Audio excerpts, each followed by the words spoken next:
அருமையான சகோதரா சகோதரி, நாங்கள் இந்த உலகத்திலே வாழ்ந்து கொண்டிருக்கிறோம். எங்கள் வாழ்க்கையை குறித்து நாங்கள் ஒரு குறிக்கோள் எங்களுக்கு இருக்க வேண்டும். நாங்கள் எதற்காக அழைக்கப்பட்டிருக்கிறோம்? உலகத்தோடு ஓடுவதற்காக அழைக்கப்பட்டிருக்கிறோமா? நாங்கள் எதற்காக கர்த்தர் எங்களை அழைத்தார் என்பதை நாங்கள் நிச்சயித்துக் கொள்ள வேண்டும். ரோமன் 1:1 இப்படியான ஒரு அருமையான வார்த்தை பேசுகிறது பாருங்கள். இயேசுவின் ஊழியக்காரனும் அப்போஸ்தலன் ஆகும்படி அழைக்கப்பட்டவனும் தேவனுடைய சுவிசேஷத்துக்காக பிரித்தெடுக்கப்பட்டவனும் ஆகிய பவுல். தேவனின் சுவிசேஷத்துக்காக பிரித்தெடுக்கப்பட்டவனும் ஆகிய பவுல். ஆமேன்.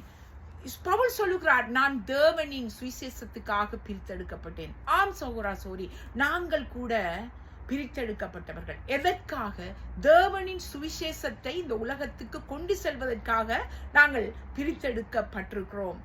தேவனின் சுவிசேஷம் என்றால் என்ன? இயேசுவானவர் இந்த உலகத்துக்கு வந்தார், உங்கள் பாவங்களை எல்லாம் தன்னிலே சுமந்து கொண்டு எங்களுக்காக இந்த சிலுவையிலே பலியானார். 3ஆம் நாளிலே அவர் உயிர்த்தெழுந்து இந்த மரணத்தையே ஜெயித்தார் என்ற நற்செய்தியை இந்த உலகத்துக்கு கொடுப்பதற்காகத்தான் நாங்கள் பிரித்தெடுக்கப்பட்டிருக்கிறோம். அப்ப எங்களோட தலையாய கடமை என்ன? இந்த உலகத்திலே இந்த உலகத்துக்காக வாழ்வது அல்ல, கர்த்தருக்காக வாழ்வது.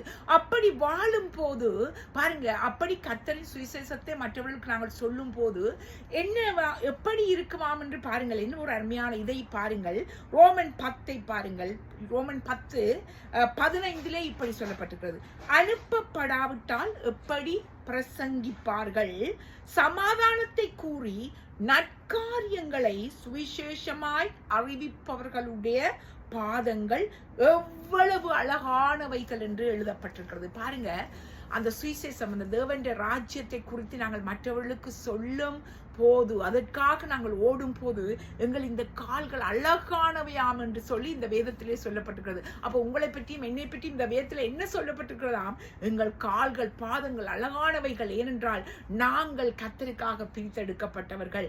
நாங்கள் சுவிசேஷத்தை உலகத்துக்கு கொண்டு செல்பவர்கள். மறந்து விடாதீர்கள், ஒரு மரியாள் அன்று கர்த்தர் அந்த கல்லறையிலே இயேசு இல்லை, அவர் உயிர்த்தெழுந்தார் என்ற அந்த நற்செய்தியை அவர் உலகம் முழுக்க கொடுத்தால், நானும் நீங்களும் என்ன செய்ய வேண்டும்? தேவனின் நற்செய்தியை உலகம் முழுக்க கொடுக்க புறப்பட வேண்டும்.